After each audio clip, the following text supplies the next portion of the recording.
Please note that the content of this podcast reflects the personal opinions and experiences of the speakers.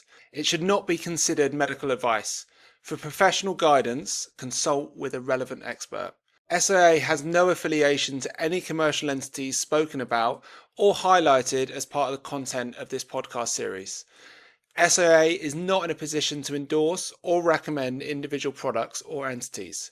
Participants' views are based entirely on their own experiences and they are speaking as separate entities.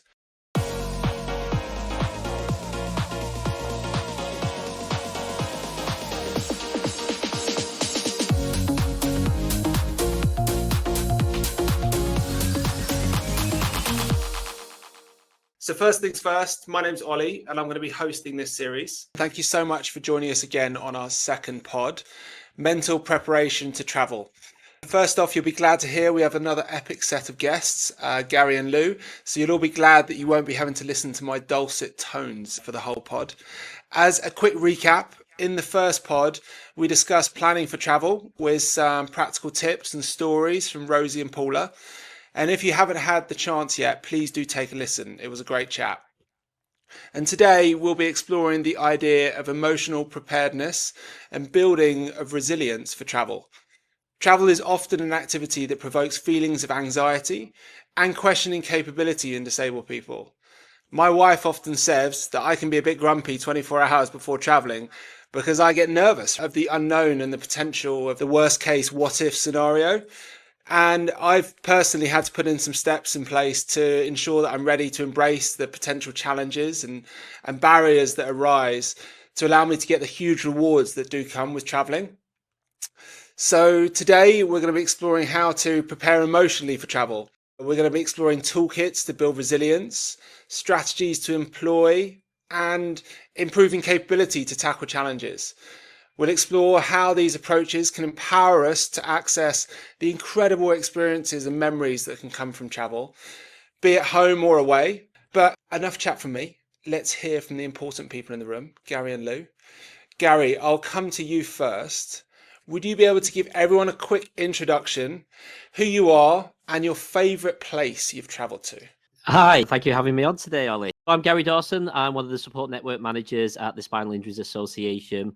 I have a T6 complete spinal cord injury, which was from a freak motorcycle accident back in 2003.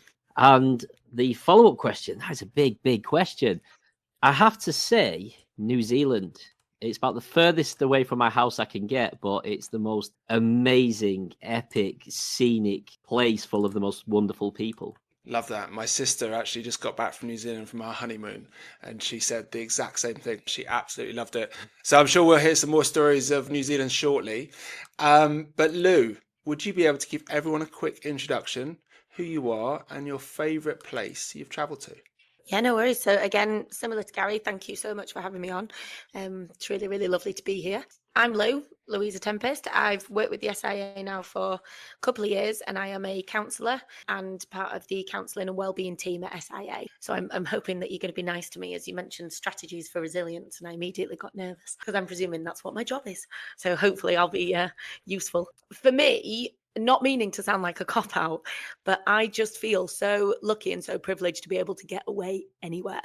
So my favourite places literally can range from, heading to the Lake District or going a bit further afield. But I genuinely just love to travel anywhere and everywhere.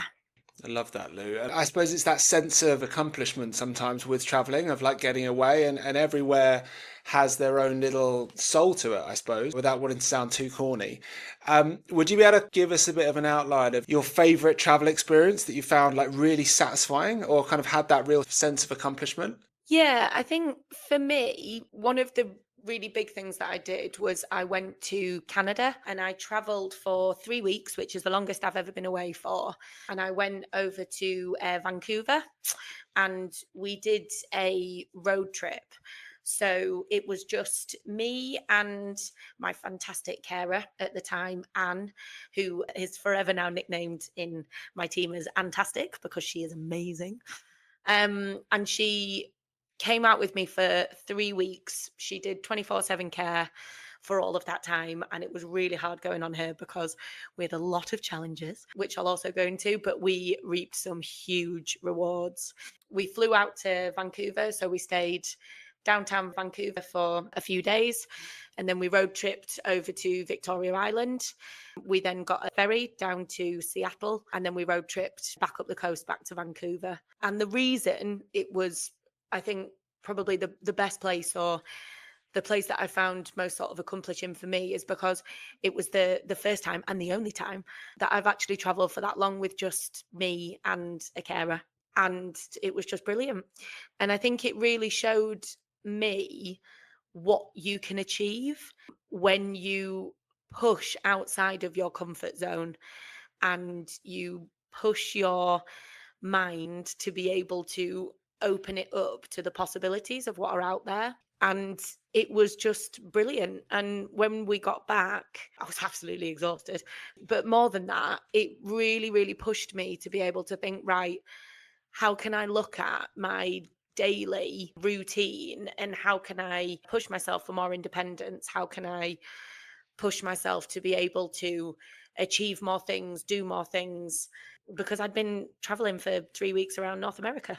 And I thought, if I can do that, surely I can really push myself to achieve more things in my everyday life. So I think for me, that was one of the biggest and the best holidays I ever did, because of the impact that it then had on my mental health moving forward in my everyday life. Life-changing, right? Yeah, it was. Yeah. I suppose often people say that when they go on absolutely incredible holidays, it really was life-changing, but building that experience toolkit to show what you're actually capable of. So it really does come into your daily life, and great to hear that it made a real change for the better. But I suppose I have to ask the question. You mentioned around the challenges traveling with carers, right? Can we kind of explore into that a little bit? Yeah, I think in terms of challenges traveling with care, it's always a balance, because you are trying to balance not only what your needs are as the person in or living with a spinal cord injury, to be able to get your needs met on a daily basis, but also to be able to make sure that somebody else's needs are being met within that. There are some real challenges within that. But for me, and I think this was one of the important messages that I really wanted to get across today, is I think there can sometimes be a real stigma around having carers or needing carers. And I think for me personally, when I first went through my rehab, when they told me how paralyzed I was going to be and how much help I was going to need, and especially around the idea of needing carers every single day to be able to do just the absolute bare minimum of tasks like my bladder and bowel care, or even being able to get dressed, it was absolutely devastating. And it was one of the big challenges for me to be able to try and get over. But actually, when you take that parcel of care and you move it to going abroad, it opens up so many doors. And in terms of being able to get your head around that and be able to accept that, and it not have a huge impact on your self-worth and your confidence, and to actually think, well, if I can reshape what that care means, so rather than it meaning, okay, I can't do X, Y, and Z because I need all of this help and all of this support. For me, being able to accept that care and move forward with that has actually opened a lot of doors for me, and has meant that I've been able to travel and go to places that if I didn't have care, or I didn't have my wonderful partner Ash, just wouldn't be an option for me. And I think with this being a podcast around mental health and mental health preparation, I suppose what I wanted to normalize or validate is that if there is a way that you can accept a bit more help, or open the door to having a bit more help while you're traveling, it opens doors, and it means that you might be able to push those boundaries or do things that you wouldn't normally be able to do. And although I think that can sometimes be quite challenging for us to accept, because we're very proud and we try very hard and we all strive for as much independence as we possibly can, sometimes by being able to accept that bit more help, it actually means that we can do things that we wouldn't normally be able to do. And the impact on my mental health for that has been huge in a good way. Amazing. Thanks for that, Lou. And I'm just going to dive in a little bit deeper. You spoke around that challenge of stepping into that. Would you be able to share like how you felt before you first went on that first trip with Care? How did that feel? How were you actually feeling before you went? You spoke a bit about that lack of control, and would love to hear about how you actually felt beforehand. Very scared.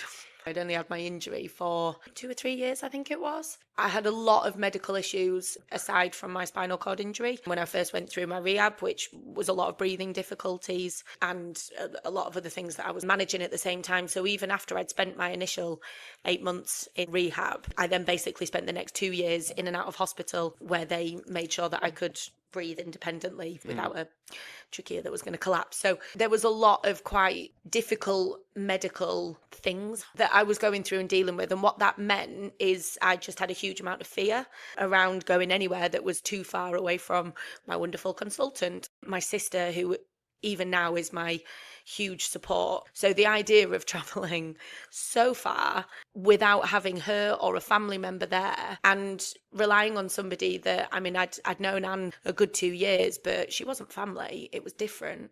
And I was really, really, really nervous. And I think the idea, again, I'd been to Canada before, but I'd been really, really young. So it was very different. I wanted to do different things. I wanted to go to different places.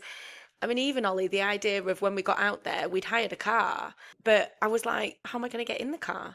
Because what if the car isn't the kind of car that I normally get in and out of? And what if it's really high? What if it's an SUV? What if it's a 4x4? I'm a quad. How am I going to get in there with only one person? And of course, when we got out there and we picked up the car, it was massive. The transfer was like blooming Everest. So you just manage it. You find a way because at that point in time, I couldn't go home because it was too far and I was tired. And I wanted to go and get my trip done. I wanted to do these things. So with a lot of huffing and puffing, we managed those transfers. And I suppose when you're there, you've got to overcome those challenges, right? Because they're right in front of you. But I suppose sometimes when you're still at home and you haven't taken that first kind of step to actually go abroad, it can be, as you said, really, really overwhelming, those feelings. And I suppose what I wanted to explore into was a little bit of what did you actually do to overcome those emotions that are often so overwhelming? What was it that you did? Did you have any strategies or anything like that you found really helped yourself? So I am somebody that's quite a logical person. And for me, the more that I can stay in control of situations, the better. This isn't a strategy that works for everybody. This is quite a personal strategy for me. But I like to be in control. I like to plan meticulously. Now, that is because I have travelled many places before where I've just presumed that I'd be able to get in my hotel room. Why would I not? They said it was accessible. Why would there be 3 steps to the hotel when they say it's accessible? I have learned, I have had my fingers burned many times. So I plan meticulously. I'm very, very careful about the places that I travel to. I'm very careful about making sure that I've literally Google Mapped it or phoned hotels in advance to make sure that they are step free when you get there. When you hire a car, I go online, I make sure it's a car that I'm going to be able to get in and out of. And the best thing for me that I do, Ollie, is because I can often get quite overwhelmed with such a big task. When you sit down to actually book a holiday, it's stressful enough, never mind when you're living with a spinal cord injury and there's all of the extra things that we have to deal with. And the first thing that I do is I make a list. I make a big list so that everything that is swimming around inside of my head and making me anxious is then down on paper. And once it's down on paper, it's out of my head and it's somewhere that I can do something with. And then I've got time to be able to go through and tick off each of my jobs that I need to do. Because otherwise I lay awake at 4 a.m. thinking, oh my God, I've got so much to organise and sort out before I go away. Yeah. So that, for me, just writing a list, getting it all out of your head and being able to tick these things off. I also, one of my team leaders in my care team, she really, really helps me to be able to make my way through those jobs lists. So where I can, I'll delegate because I have enough to deal with in my life.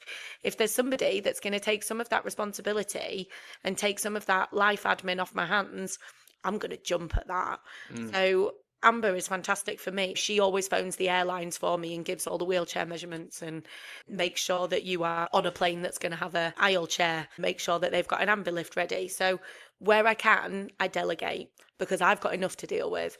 And if I've got someone else that's going to be able to take some of that off my hands, I'm gonna. And more minds are better than one as well, aren't they, right? Absolutely, yeah. I'm a massive advocate for a list. I have lists everywhere. Sometimes I can write too many lists, but do find it really, really helpful to get stuff out and also look at the bigger picture, because it's so easy when certainly for me, when I haven't got stuff written down, for me to miss things out that can actually be a little bit obvious and why didn't I think of them? That's really helpful, Lou. So thank you so much for sharing that. And Gary, I know you've been to some pretty cool places, and I follow you on Instagram and have seen some of the adventures that you get up to. Would love to hear about a travel experience that you've had that you found like really satisfying and has given you that sense of accomplishment. Yeah, I do try and get out and about as much as I can. The most satisfying one is very similar to Lou's story, actually. It was just a handful of years after sustaining my spinal cord injury. And my brother was made redundant and got a payout from work. And I wasn't back at work at this time. And they just phoned me up and said, "Do you want to go to Australia?" I was like, "Sure, why not?" I had like a 30-minute window to make my mind up because he was going to pay for the tickets. And I just sort of jumped at it. And then the reality kicked in of, oh my God, I've got to fly around the world. How's this going to work? This is terrifying. This wasn't me booking a fully accessible 5-star hotel somewhere. This was us backpacking. And the plan was to get there, hire a car and just see where it takes us. And this is back in 2008 when there was no social media to access examples of what places were going to be like. There was TripAdvisor, but it wasn't TripAdvisor set up for accessibility. It was just go to this restaurant, it's great, here's the lasagna. So we was just entering this completely unknown world. And it was the first time me and my brother spent so much time together since being kids. So that sort of got thrown into the mix as well of sort of how we're going to exist. Again, we're doing this on a very minimal budget. I got a few £1,000s in savings, and that literally paid for us to go around. And unfortunately, as much as we was hoping to stay in like backpackers places, none of them were accessible. So most of our budget went on sort of motels and really cheap hotels that were just so inaccessible that the only way I could use the bathroom was to just leave the door open. So we had this routine of, I'm going to use the bathroom, you're going to go out for an hour so I can have some privacy. But he literally had to carry me on and off planes because most of the places were not geared up for what we were prepared or what my disability had become. But it was the most amazing experience because he just took to it like a duck to water. He got incredibly strong because he almost pretty much carried me around Australia. And every time we couldn't find an accessible hotel, it was like, right, he goes and takes all the luggage in, comes back down, picks me up, then takes me in, drops me on the chair, comes back, gets my wheelchair, then carries that in. And we did that in and out of many bars and restaurants and clubs. And we was away for about 6 weeks, I think. So we did the whole east coast of Australia. Then we went on to Borneo, Singapore, Kuala Lumpur. Sort of when we got to those Malaysian countries, it was just, and again, it was a completely different experience. Everything that I thought I was mentally prepared for. Again, just all these, it'd be fine. It's a modern world. Everyone's going to have accessible hotels. It was just not the case at all. And I remember every day just thinking, where am I going to stay tonight?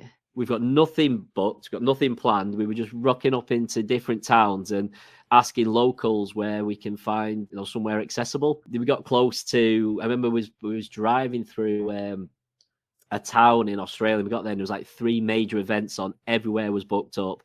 And we just had to carry on driving. We was driving through the outback somewhere and we just almost run out of fuel. We're just thinking of these horror films and we're going to sleep in this car, find like some barn to live in or something for the night, and all these dangerous animals that are going to bite us. It was just so exciting at the same time that we just laughed our way through the whole thing, which was again something I wasn't really expecting. I was just expecting to go there and enjoy the views and different cultures, but the bonding experience that came out of it changed me forever. And I know a lot of people will relate to the fact when you come home from holiday and you have holiday blues and you go back to reality. I remember coming back from Australia thinking, how can I do this again? This is the lifestyle I now want to live. And one stark reality that's really kicked in from that was everything we'd done over the last 6 weeks, all that travel, all those experiences was an absolute luxury. I wasn't working. My brother had just been made redundant. It was that realization going, I need a job. I need to be able to fund this lifestyle because there's no way I'm going to get this mental health boost from the NHS or from, as much as I love going to my local parks and just getting out and about, it's definitely not the same as going to another country and experiencing new cultures, meeting new people. And the bug that I got from that was just, this has changed me forever. And now I need to start experiencing more things, going more places, never saying no, despite the fear of how I'm going to achieve this, how is it going to happen, what are the practicalities, how am I going to manage my bowel and bladder? Because one thing about going away, you're trying different foods, you're sampling different things, and you're like, I'm here, I may as well try it, and you don't know how that's going to affect your digestive system. And anyone with a spinal cord injury who's got any form of bowel impairment knows that instant fear of, oh God, what's going to happen? Have I got my Inco sheets with me? Do I need to carry Imodium? What if I can't get to a hotel tonight or a motel that's going to have an accessible bathroom? No, what's the alternatives? I learned so much about not only myself, but my injury and my limitations and the boundaries that I can push. Just an incredible experience. Love that. And thanks for sharing that, Gary. And especially that longer term piece as well, right? I think that is so underrated in a lot of conversations. And like when you talk about that piece of work as well, I think it's so important. And Lou, I'll come to you just in a second, but I just wanted to explore a little bit with Gary on the sense of, I suppose there's elements of that sound like quite testing, like quite tough. And I think we're probably quite similar in many ways, in the sense of that element of it being testing is quite fun. There's that I've accomplished a challenge. And I think I sometimes term it as like second degree fun. It's not necessarily fun in the moment, but I know it's fun looking back on it, right? It comes with some great stories. But I'm sure there were plenty of times when you spoke about that road trip where you're driving along and you're approaching a town and you don't know where you're going to be staying. It's tough, right? That's a tough situation to be in. And I think, again, that experience builds it up to then in the future it being quite fun and part of that adventure. But I suppose, do you have anything that you look back on that you think really helped you step into that unknown and end up enjoying it? The story of me traveling to Australia, the fact I was there with my brother was everything, because we laughed through the whole thing. And as much as I would get really frustrated, as what you were saying earlier about that 24-hour window, I have exactly the same experience. And in the moment when, again, you go into somewhere, you're hoping it's accessible, and there's something really minor that completely could trigger and turn everything on its head. And specifically bathroom door widths. We've all traveled for some reason everywhere on the continent and a lot of the rest of the world. Bathroom door widths are much narrower than the standard doors, whereas we obviously keep it all standard generally. And you get to there, you think, oh, great, it's perfect, and get in. There's a bed, there's this. Try and get through the door, and it's like, oh, they just can't get through. So my brother's getting the screwdriver out, it's taking doors off. That secondary fun aspect of it is something that it's always fun to look back and reminisce and laugh at those situations. But when you're going through, it can be sort of quite a lot of turmoil and stress. And I remember there's a few situations I found myself in where the other year I was getting on a train and I pulled up at the accessible stop. The train pulls up the big disabled sign on the side of it, and then there's 4 steps to get in. But I had 30 seconds to make a decision. It's like, right, someone's going to have to carry me on. And at that moment, just this really anger and frustration. But then all of a sudden, we're all laughing and joking about it 30 minutes later once it's passed. I think it's just something that's just going to be a natural part of travel going forward. I mean, I've been injured for 22 years and I've probably traveled in every form of travel in possible, public travel anyway. And it's still not right. And it's still something that constantly worries me. I know whatever happens, I'll get to my destination one way or another. And I say, I might just get some stories along the way. And I think it's also, you've got that evidence, that toolbox that has been built up that actually you're going to come away with those incredible stories. So you're willing to step into that uncomfortable zone for a bit because in the long run, you're going to get that real value that comes from it. And I think probably a really nice demonstration of two different ways to travel, right? Lou, you were talking about the planning and how that's so important for you, but then actually for someone else, for Gary, actually that freedom and that spontaneity is actually quite important for you when you're traveling. And I think interesting point to reflect on, that traveling is so individual to everyone. And Lou, I suppose coming to you to see if you had any reflections at the minute. It was so interesting listening to you then, Gary, because from a theoretical perspective, what you were talking about there is building resilience. We know with research into spinal cord injury, because the one thing everybody always asks me in sessions is, how do you deal with it? How do you move forward? And there is no golden way through it for everybody. But two of the things that we know about spinal cord injury is resilience and motivation are absolutely key. They're your effective coping mechanisms. And listening to you talk there was just like a masterclass in building resilience. Because what you do is you put yourself in situations that are not deemed by your spinal cord injury. They're not controlled by your spinal cord injury. So what you've done is put yourself in a situation that has fear, you're out of the control.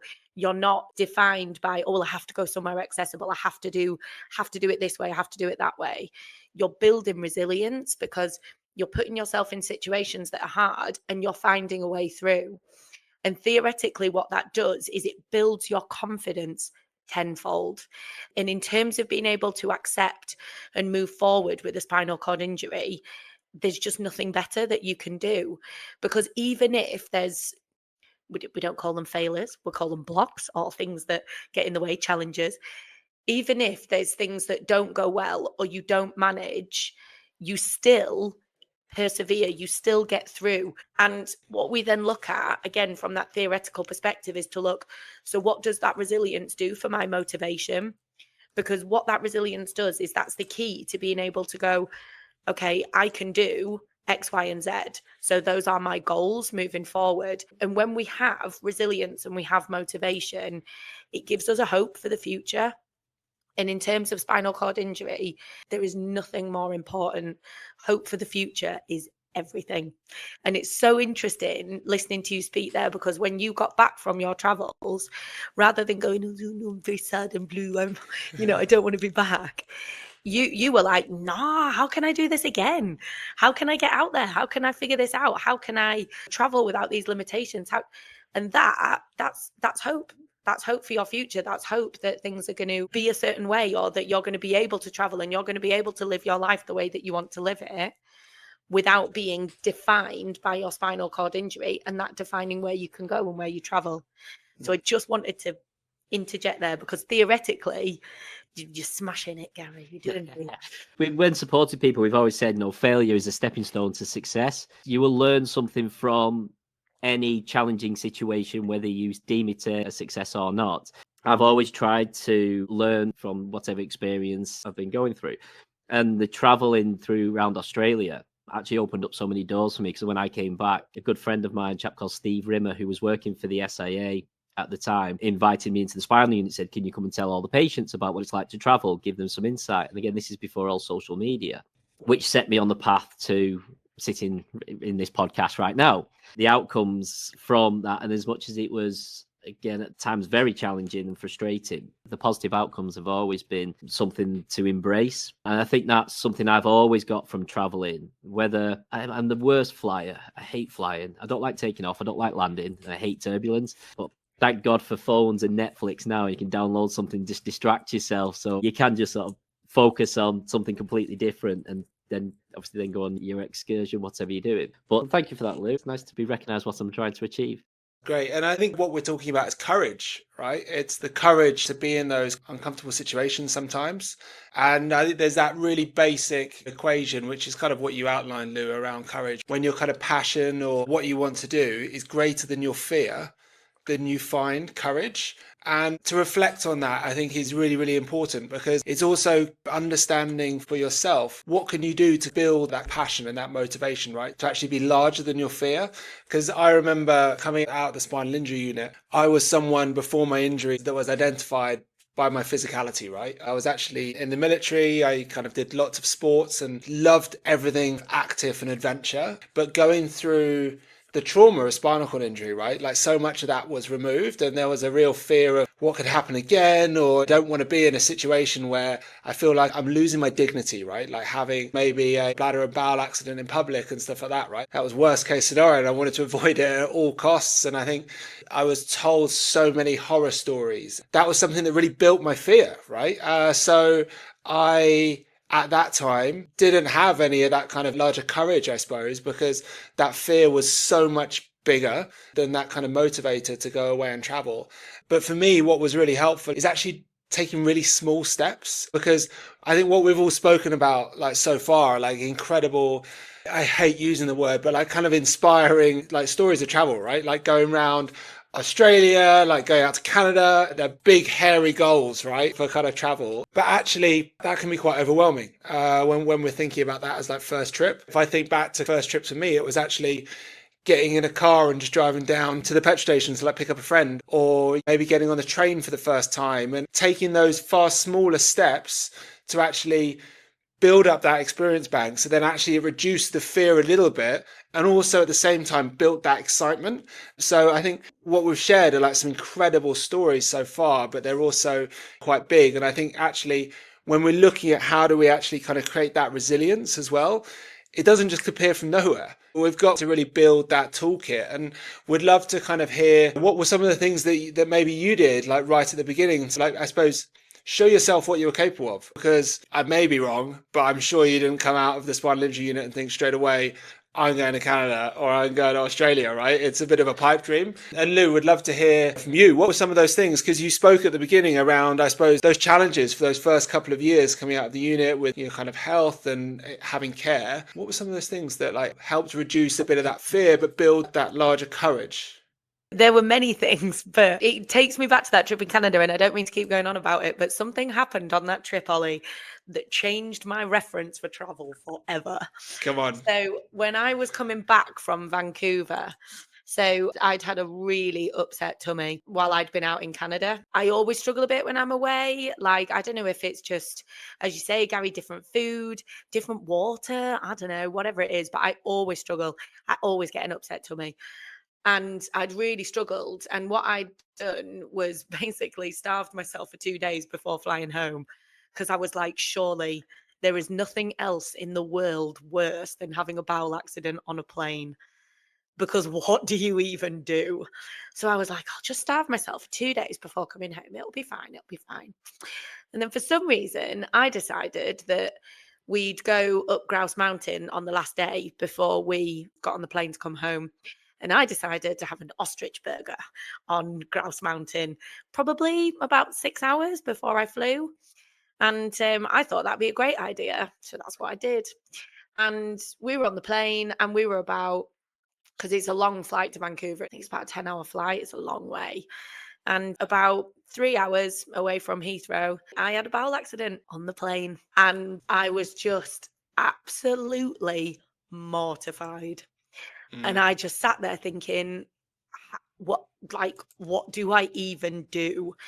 Because it was 3 hours. So I was like, I can't sit in it because I don't want skin issues. I don't want to get UTI. I don't want to, so your mind is going at like 19 to the dozen.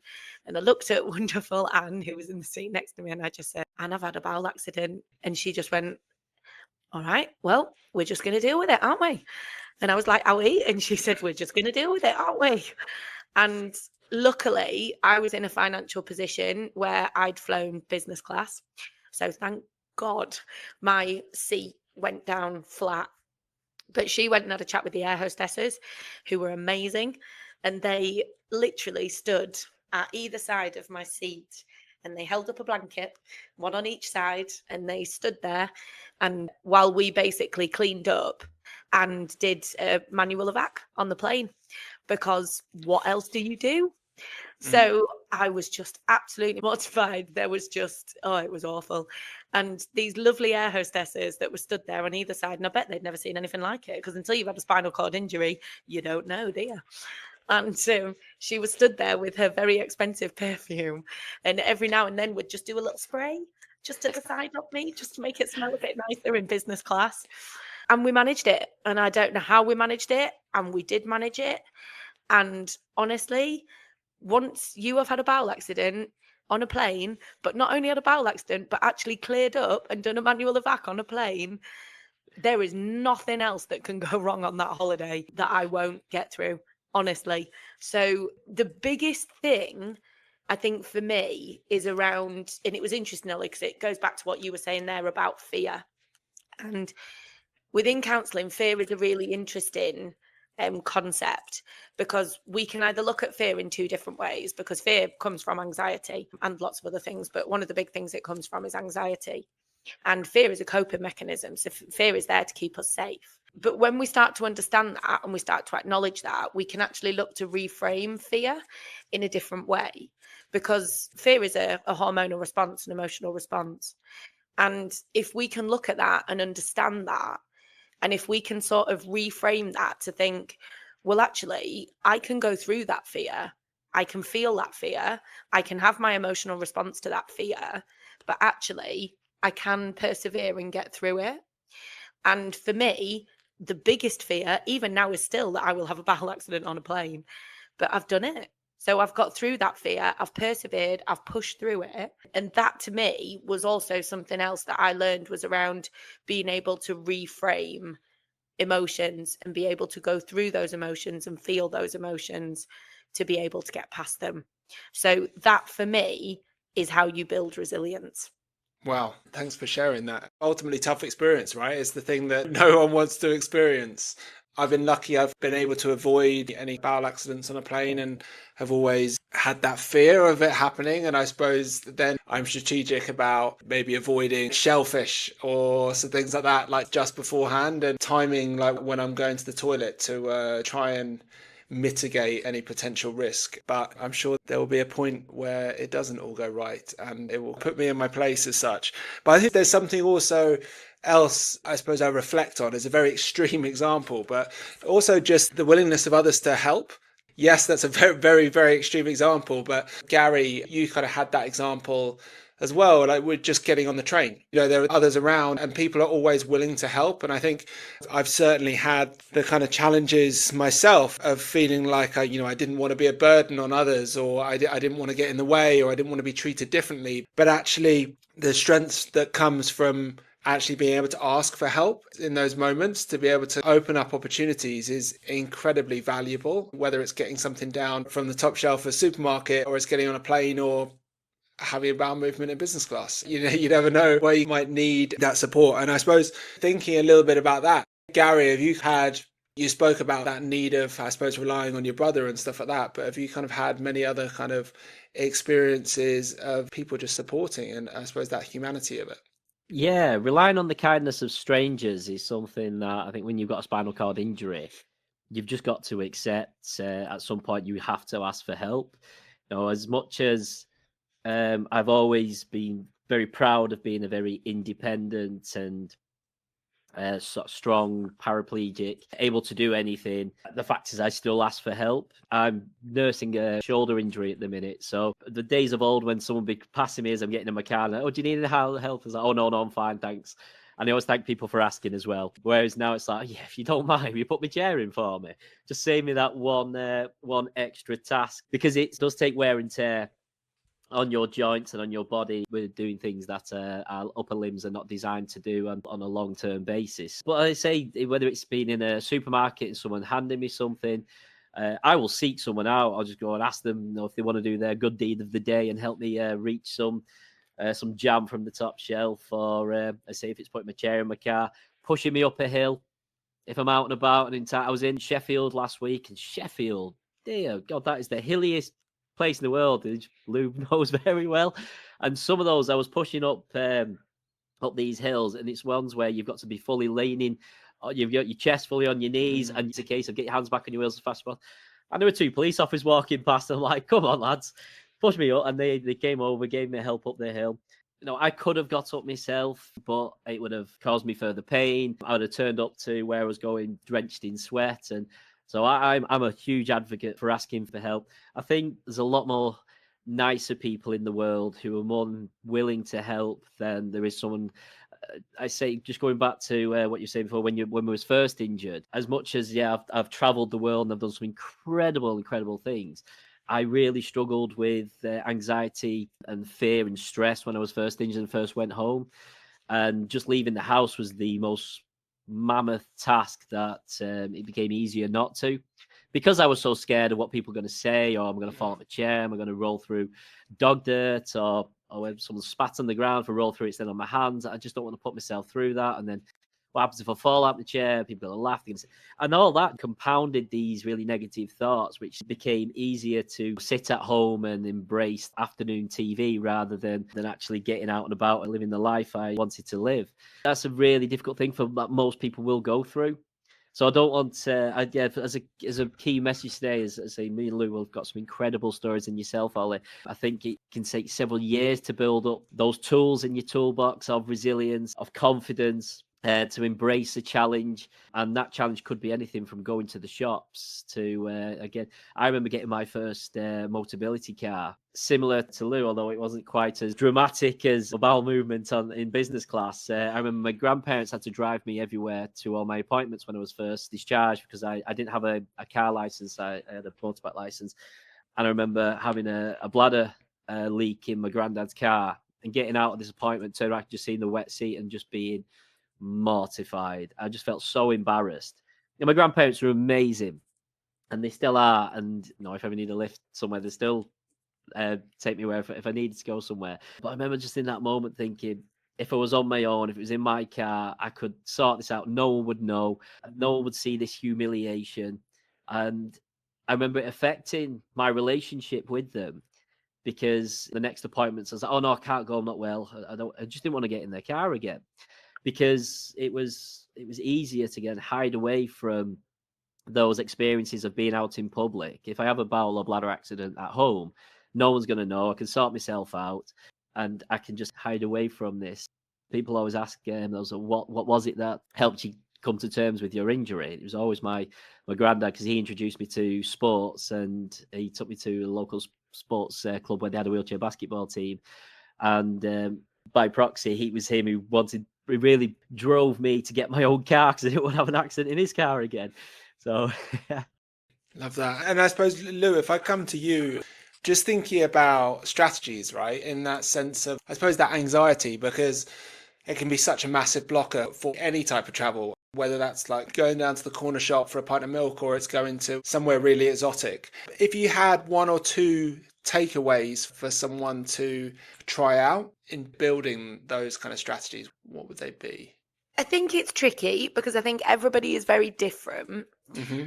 I think from all I can do in this context is put it into my own perspective, because there is no magic answer. There are no magic steps. There is no wonderful resolve. But I think what Gary really showed there, I think, is that naturally we all have coping mechanisms to be able to get us through the challenging times. Now, those challenging times, as you say, Ollie, that can be getting on a bus for the first time. That could be going down to Tesco's for the first time, if you're lucky enough and you have enough mobility to be able to do those things independently, or going out to do those with care or family or whatever. But I think what Gary really showed there is that we all have our own coping mechanisms to get us through those difficult times. And sometimes those coping mechanisms will be really effective and they'll be really useful. And other times those coping mechanisms can be effective in the short term, but not in the long term. And I think what you really highlighted there, Gary, is avoidance. It's a really key coping mechanism for a lot of people. And it's a really key strategy for a lot of people. And avoidance is brilliant because it just means we avoid the situation. So when we get ourselves in a pickle and we just think, well, I'll never do that again. But the impact of that on us moving forwards is it has such a huge detriment to our mental health and our quality of life moving forwards. And it's a really, really tricky one, because you'll say to people, but if you avoid it, you might never get to travel. You might never get to go down to Tesco's on your own. You might never get to go to your hospital appointment. And people go, yeah, but I'm safe. And I'm safe and I'm okay and I'm safe. And I'm not going to have a bladder accident in my granddad's car. I'm not going to get myself in a pickle and fall out of my chair at Tesco's, or, do you know what I mean? All of these things that your mind spirals and goes into that might go wrong. And when I work with people that are really using avoidance as a coping mechanism and as a strategy, it's really important that we look at all the different things that are feeding into that from our mental health. And you always have that ability to be able to challenge that thought process. And I'm not saying that that's easy. In fact, it's one of the hardest things that you can do. And it's, again, evokes a lot of fear, evokes even more anxiety. But it's really important that you take the time to really feel those things and experience those things. Because, again, it's really easy to be able to push away those emotions and not want to deal with them. But the more that you push them away, the more that you avoid them, you really, really impact on that resilience and that motivation. And what that means is that we no longer have such a hope for the future moving forwards. And that can be really, really detrimental.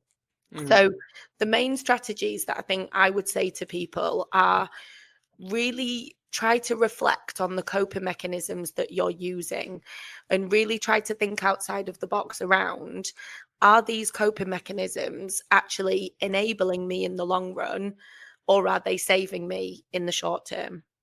Because if you can look at that and you can reflect on that, it really helps you be able to gain some mind over matter in terms of, what is it that I need to do to get me to my end goal?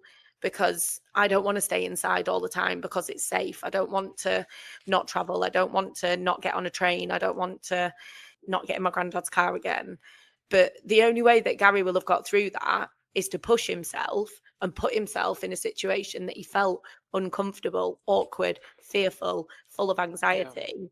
But you have to get into those situations to be able to then start to build resilience, motivation, confidence, self-worth. And it's all of these things that theoretically are what really drive us to be able to succeed with your spinal cord injury. No, that's great. And I think it's very much like in the short term, it's knowing that it's going to be uncomfortable if you do explore it, but it gives you so much more life opportunity in the future, where actually, if you don't take that uncomfortable, and I suppose take the easy side, it's actually more negative in the long run. Thank you so much for that. That's all right. And just very quickly, it's normalizing that, Ollie. It's normal to feel fear. It's normal to feel scared. It's normal. Many a times if I got myself in a pickle and got in the car and had a cry, it's normal to have those emotional responses. And actually, if you're not putting yourself in situations where you're trying and you're pushing yourself, nothing's going to change. And I think that, to me, is another really key thing to understand, is that we have to put ourselves in situations that are uncomfortable to be able to move forward and have your life change. Nobody can do that for you. It's you that has to do that. And by normalizing the emotional responses that come with it, that's also really important, because everybody cries, everybody feels scared, everybody feels anxious. But go through those feelings with all of the support and everybody around you and all of the coping mechanisms that you've got, because that is what then gets you through to go, right, I can handle this. I can push myself to do something different. Yeah, really helpful that, Lou. Really, really helpful for that. Lou, thanks so much for that. Really great to explore that fear and anxiety piece. And I suppose on the other side of that emotion set, when we're talking about it, I was thinking of that fight or flight response that I think a lot of us can probably relate to. And when traveling, there are so many things that are out of our control. I've had situations where a wheelchair hasn't turned up for hours and hours and hours, kind of sat in an airport chair without kind of adequate padding. I've had coming back through customs in India. They wanted to take my chair away for, ended up being about an hour. And thankfully I did have my cushion, but was just sat on a plastic chair in the middle of a massive queue that was coming past me the whole time. and really quite scary. And I suppose my immediate reaction, because I knew the potential consequences, was to get pretty angry, get pretty irate with the situation. But I think anger never really gets the end result that we want to. I think it's just that overwhelm of emotion. Sometimes it does, putting it across in a certain way, it can be a bit negative. So I suppose just wanted to kind of explore in a little bit and see if you guys kind of had any experiences of getting angry, but also what can you do in those situations where things are completely out of your control, that it does, I suppose, feel super overwhelming. Lou, if I could come to you first. I think having my injury now for 14 years, and I'm not somebody that I do get angry. I get really angry, but not hugely in situations where it comes to my disability. What I feel more of, I sound more like my parents when I'm like, I'm not angry, I'm disappointed. But that's genuinely normally how I feel when I come to situations where I want to do something and I can't. So for me, it's more about I struggle with frustration and I struggle with feeling more disappointed with situations.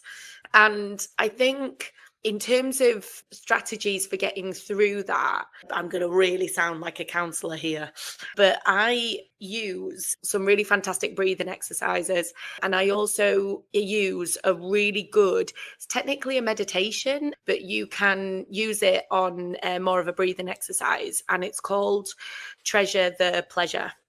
And it's a really, really simple mindset adjustment.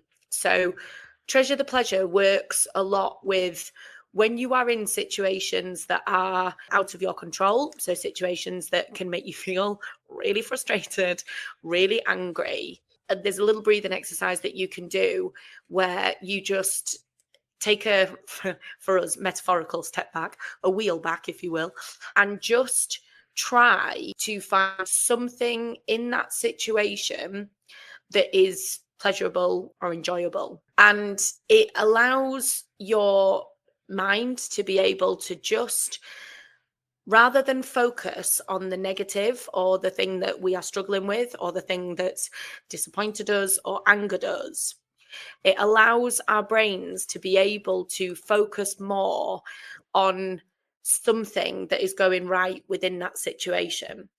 So, the way that our brains are automatically wired is to constantly focus on the negative, and it's a survival mechanism. So, if our brains focus on the things that make us angry or upset or anxious or scared or fearful, we learn from that constantly.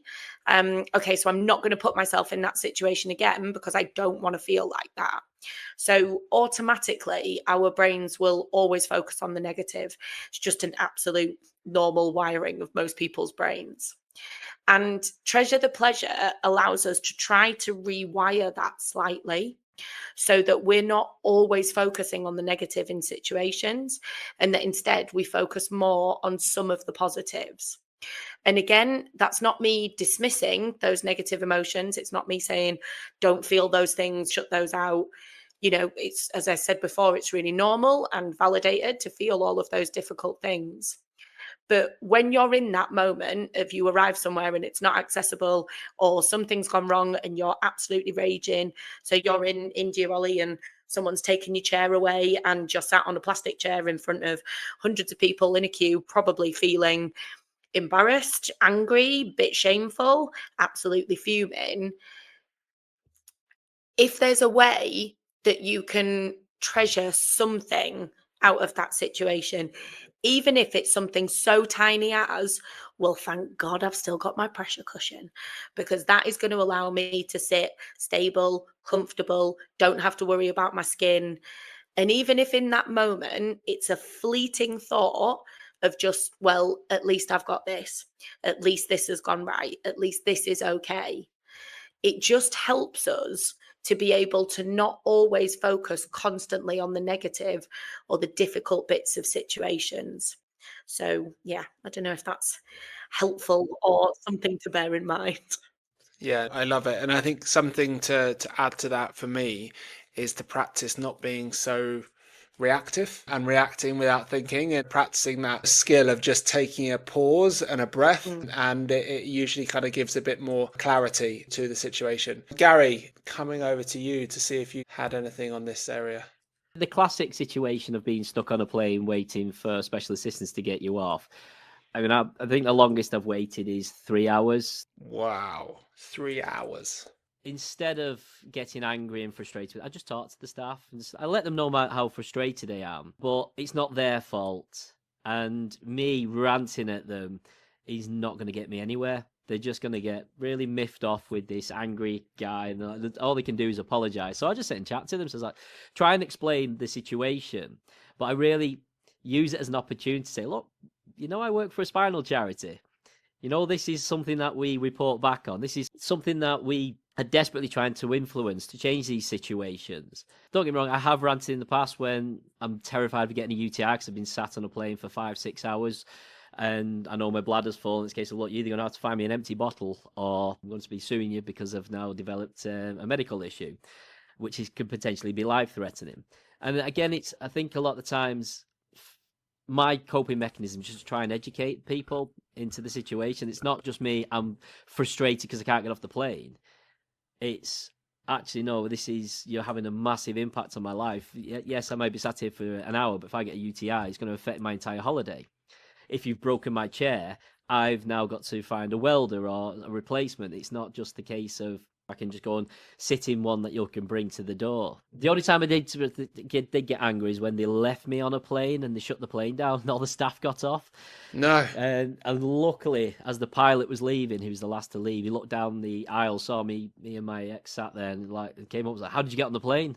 I'm like, I'm waiting for my chair. Like, yeah. And as we came out, he was having a serious rant at his airline staff. And although American Airlines did send me $100 thank you compensation check, that's useless. And thinking about it, sorry, there was one time I got really angry. Uber driver last year refused to pick me up because I was a wheelchair user. Came to my house and I was like, can't take you in a wheelchair. I'm like, it breaks down. He didn't have the biggest car in the world. It was an Astra-sized car, but it was like, yeah, my chair breaks down, goes, then you just got to put it in. And he refused to take me, cancelled the ride there, and then so I lost access to his details and drove off. It's just like, I did put a bit of a rant on social media, and I did name and shame because I did manage to catch his details before he cancelled the ride. That situation was, in my opinion, just unacceptable. It was just him being lazy because it was starting to rain and he didn't want to get out the car. And generally speaking, I will always just try and speak to people. If we can influence change, that's great. But as Lou was saying, often, even if you're sort of delayed getting off a plane or a train or whatever it is, you're in a safe environment. As long as your skin's not compromised, if you can pressure relieve, hopefully you're not desperate to go to the toilet. Airline staff are generally amazing. And they'll bring you drinks and they'll bring you sort of snacks and, they will have a rant at special assistants who've not turned up and they're always like that at this airport. But I just don't see any benefit of getting angry and snapping at someone because it's not going to get them on side. It's just not going to help this situation at all. However, I am looking back at my last 22 years, very rose-tinted glasses. I'm sure there's been occasions where I've not been the most pleasant of passengers. Of course. And I think we've all probably shared there is we all have different experiences of it. And it's so personal in the way that everyone is going to react and the potential strategies that we can take. So just wanted to, I suppose, ask the question, just thinking about apps, any books, any resources out there that can be accessed by people to get an understanding of potential different strategies that they could use. Technology these days for travel is incredible. Whether even Google Maps now has a fully accessible feature that you can select a wheelchair option. It will show you all the more accessible paths. Venues, because venues are now being reviewed by Google Reviews, TripAdvisor, Sociability. There are so many apps now that you can access. I'm just going to interject just very, very slightly on that because I love that and I think those apps are awesome. But what I was more thinking of that mental resilience aspect. So how any kind of apps, resources, books and stuff like that people go away to build that toolkit of mental resilience.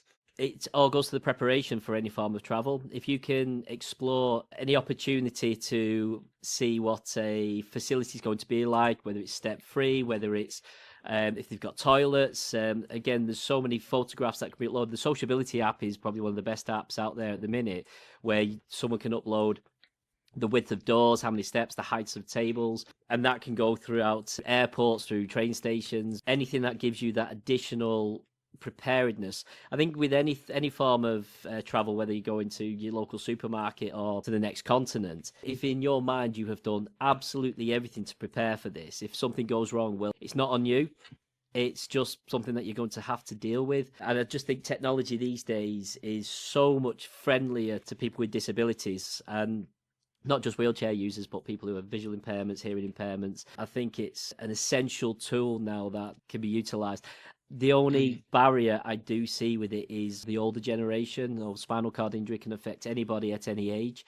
And trying to talk to someone in their 70s and 80s about getting them onto various apps and downloading Facebook so they can join the SCI Owners Club or follow SIA's social media so they can access more information, know who to speak to, know where to ask the questions, and get very confident and informed information rather than just a website that's going, oh yeah, we are accessible. However, as long as you can go up 3 steps and know that the toilet's going to be full of baby chairs and etc. So I love that. It just made me reflect a little bit just on actually how I've felt when I've been in certain places, and maybe I have or I haven't put that planning in place. Because I think sometimes when I travel, I have an expectation that it's going to be as accessible as the UK, and sometimes I get there and I'm pleasantly surprised and it's way better, and other times I'm surprised because it's way worse. And I think just that measure of expectation can have a massive difference on the trip.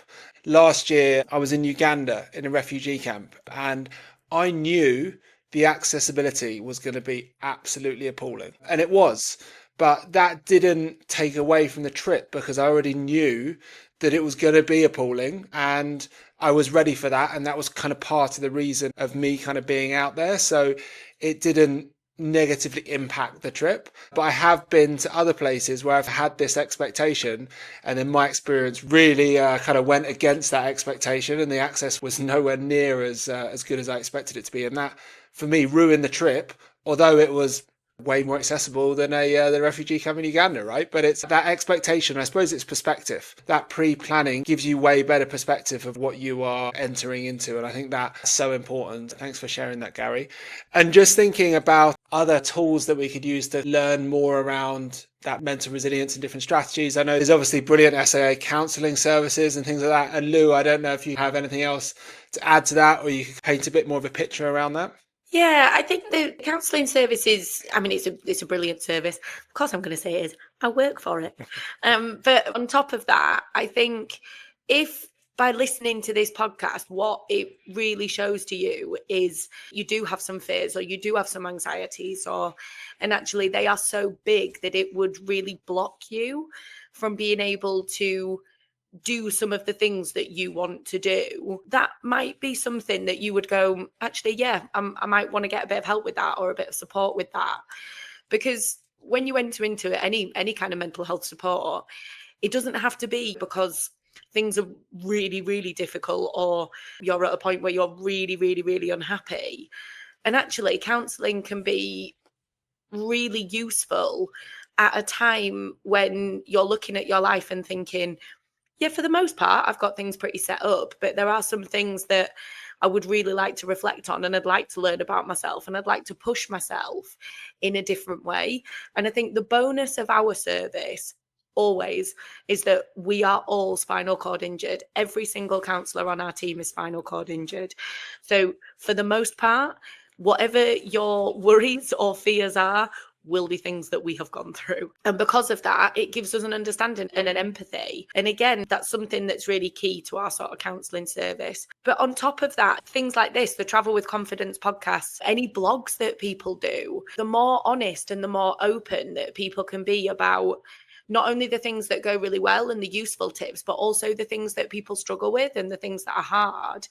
Because what that does is it just normalizes the fact that we all have struggles and we all have issues. And again, I think, Gary's probably got a bit more info on this than I do, but being able to have some peer support, being able to have members groups, being able to have other spinal cord injured people that you can speak to and just say, how did you deal with that?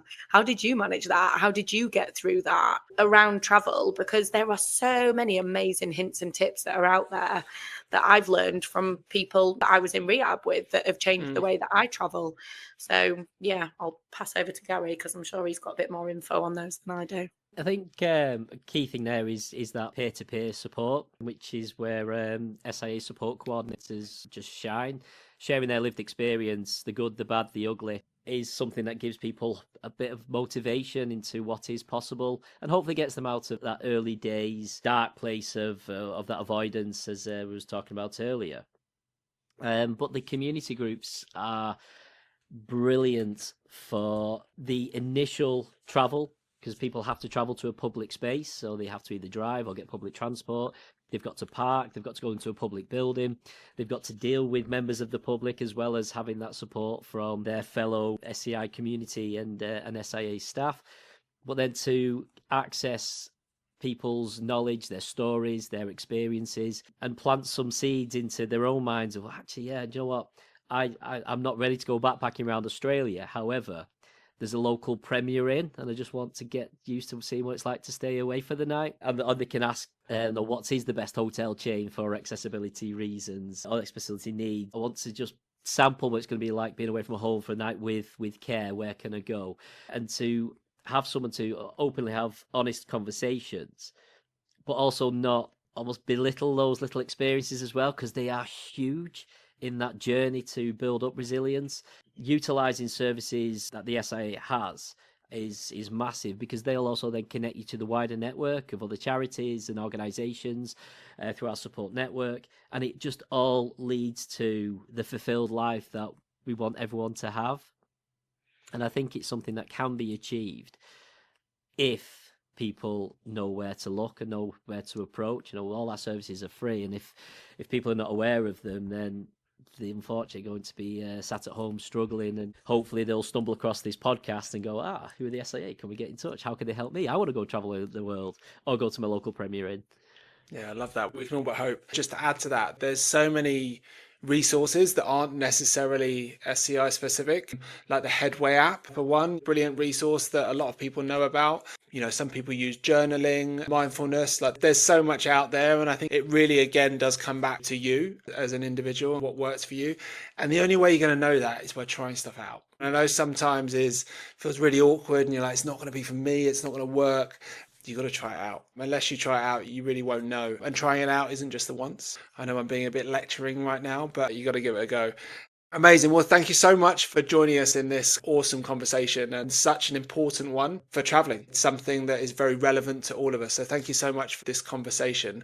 I have one last question to you both. Gary, in one word or sentence, what does traveling with confidence mean to you? Freedom. Freedom to explore the world. Love that. Lou. Gary took the words out of my mouth. It's freedom. Come on, you got to give us another one. Independence. Yeah, I think. I love that. Yeah. And actually very, very linked to freedom. Freedom is independence, isn't it? Sorry, I have one more that has just popped into mind, but it's living, not existing. I love it. I'm going to pause this there, but it's been a really, really great conversation. Thank you so much for joining us, and looking forward to pod 3. So please do come back and find us, and looking forward to speaking to you all soon. Thank you for listening to Access All Areas, SIA's Travel and Mobility podcast. If you'd like to find out more, click the link below, and don't forget to follow us on social media. This podcast is made possible by funding from the Motability Foundation.